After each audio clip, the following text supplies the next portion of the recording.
YouTube ઉપર Manoj બાજપાઈનું movie ગવર્નરનું trailer release થયું છે. ટ્રેલરને એક દિવસની અંદર 8 મિલિયન વ્યૂ છે, 19,000 લાઇક છે અને 2,000 અરાઉન્ડ કોમેન્ટ છે. એટલે કે પ્રમોશન વગર પર આ મૂવીએ લોકોનું ધ્યાન ખેંચ્યું છે. 12 જૂન 2026ના થિયેટરમાં મૂવી રિલીઝ થવાનું છે.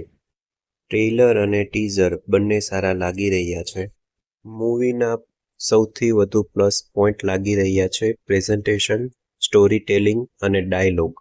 If I fail India fails અને દીમકવાળો ડાયલોગ પરથી લાગે છે કે મૂવીનું રાઇટિંગ ખૂબ દમદાર છે.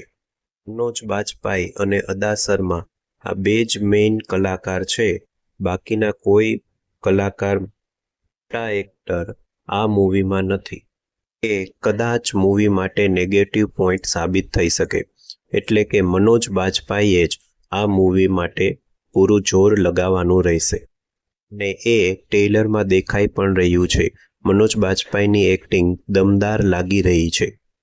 1990ના એરાનું મૂવી છે અને ઇન્ડિયન ઇકોનોમિકલ ક્રાઇસિસને એમાં બતાવવામાં આવી છે. આરબીઆઈ અને એના ગવર્નરની ઇન્ડિયન ઇકોનોમીમાં શું ઇમ્પોર્ટન્ટ રોલ હોય છે એ આ મૂવીમાં બતાવવામાં આવ્યું છે. ટ્રુ ઇવેન્ટ પર મૂવી બેસ્ડ છે અને મનોજ બાજપાઈએ આરબીઆઈ ગવર્નર એસ વેંકટરામનનો રોલ ભજવેલો છે. યુટ્યુબના ટોપ ટ્રેન્ડિંગ ચાર્ટમાં 10મા નંબર પર આ મૂવીનું ટ્રેલર ચાલી રહ્યું છે.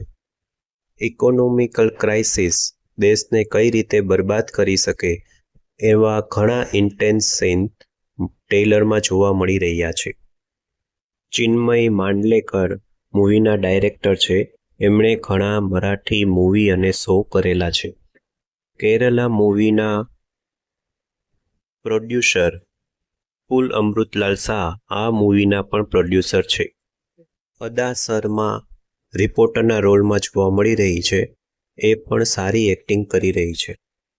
અમિત ત્રિવેદીનું મ્યુઝિક છે અને જાવેદ અખ્તરનું લિરિક્સ છે.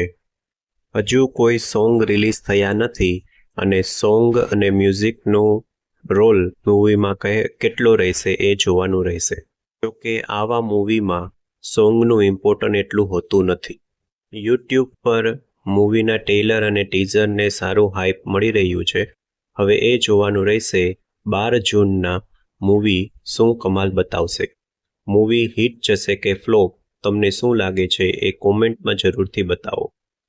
ચેનલને સબસ્ક્રાઇબ કરો, વિડીયોને લાઇક કરો. Thank you.